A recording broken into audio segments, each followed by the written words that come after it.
Reading was known as a real serious player. From about 1900 to 1925, you had about 17 different manufacturers going full tilt.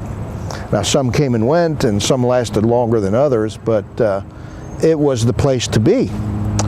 Charles and Frank Duryea were in the bicycle business in Massachusetts, but they were fascinated. They went to the Ohio State Fair and they saw a gasoline engine in the early 1890s. And they were fascinated by that, and at that point they decided they were going to make a gasoline-powered vehicle, which they did.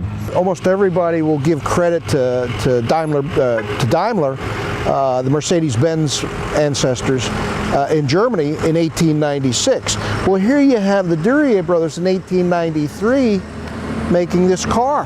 So they are generally given, at least given credit, if not for the first car, at least for the first gasoline-powered car in America. So in 1894, they started producing them on a small scale, and they built a few over the next couple of years and sold them. So they also get credit for the first network or first sales of gasoline-powered cars. They eventually, though, in the late 1890s, decided to part company, as brothers sometimes do. They had business differences and so forth. So Frank stayed in Massachusetts. Charles Duryea came to Reading. And of course, one of the reasons he came, well, there were a number of reasons. Reading had a reputation, a strong reputation for the carriage business, the horse and buggy business, for craftsmanship, for really good work. And he had met along the line Herbert Sternberg, who was an iron man in the Reading area, and he was pretty well to do. So Duryea and Sternberg combined their forces and formed the Durie Power Company in 1900, and by 1901 they were making cars. And the cars were immediately well received and well respected for quality. You may know the story of Duryea Drive, which is where they used to test drive the Duryea cars. If it made it up Duryea Drive, all well and good. If it didn't, it had to go back to the shop. And just as an interesting footnote, not only did Charles Duryea, people would see Charles riding around Reading in these newfangled contraptions and then going up Duryea Drive, but it wasn't only Charles. As his daughter, Rhea, entered her teen years, he had her doing that too. He'd have her also drive cars up the hill. But in 1907, again, as partners do, Duryea and Sternberg had a parting of the ways. Duryea, though, continued to make cars. And he then came out with a model called the Buggy-Yacht. It was a four-wheel vehicle. Those were not as well received. After he split with Sternberg, he could never quite get the business back to its footing, and had some tough times, but hung in there. And his last vehicles were a three-wheel vehicle called the Gem, which was produced in 1916 and 1917, and that was sort of his last hurrah.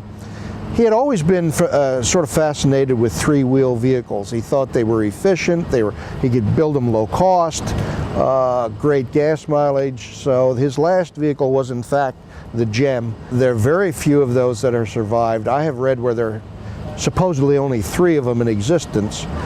And one of them is in the Boyertown Museum of Historic Vehicles, which all of you should visit. The Boyertown Museum has probably the world's largest collection of Duryers. It's quite fascinating to see what was made in Reading. But there were other companies. A company that made a little roadster vehicle called the Dial, D-I-L-E. And D-I-L-E, the name comes from the 2 owners, Fred Dick and Irvin Langle. So you take the D-I and the L-E from the last names and you have the Dial. Another company that was quite a bit more advanced was the ACME. The ACME car was a larger car, a more expensive car, but technologically speaking, much more advanced than some of the others. The ACME car ultimately became the SGV. The SGV was a very luxurious, large car. Sporty though, it was a roadster type style, but a very large car, and expensive car. I mean, those were selling in 1911 and 1912 for $3,000–4,000, which was a lot of money in those days. The reason they were called SGV was because of the initials of the owner. The three owners, Sternberg, remember him from Duryea? Sternberg, Graham, and Van Tyne were the three principal partners, so they used their initials for the car. Cars sold well. In fact, they were actually sold overseas. King of England supposedly had one at one point, and they were a very high-end type vehicle. Another company, speaking of high-end, would be the Daniels. Now, Daniels came along later. They produced cars from 1916 to 1924. They too were a very high-end car. Every Daniels was different because the buyer, you would order them. They did not keep anything in inventory. You would order a Daniels to your specifications, the body. The chassis was pretty much the same, which, by the way, the Daniels had a V8 engine. You know, we think of V8s as a much more modern thing. The Daniels in 1915 had a V8 engine. You could order what color you wanted, you could order the different goodies and so forth, all custom made. So I don't think there are any two Daniels that are really alike. H.J. Heinz had a Daniels. The ketchup folks had a Daniels made in Reading, PA. And Boyertown Museum has it. Their owners, by the way, it was named Daniels after George Daniels, who was one of the partners. He was in partnership with Neff Parrish. Some people locally might remember Parrish Press Steel. So it was Neff Parrish and George Daniels. And George Daniels actually had been in the car business. He had been one of the vice presidents of General Motors before he came to Reading and went in the car business himself. 1924, they sort of were on the ropes financially. So they were looking for a buyer, and story has it that around 1925, Walter Chrysler, the Walter Chrysler, came from Detroit to Reading, considering buying the Daniels Motor Car Company and actually producing cars here.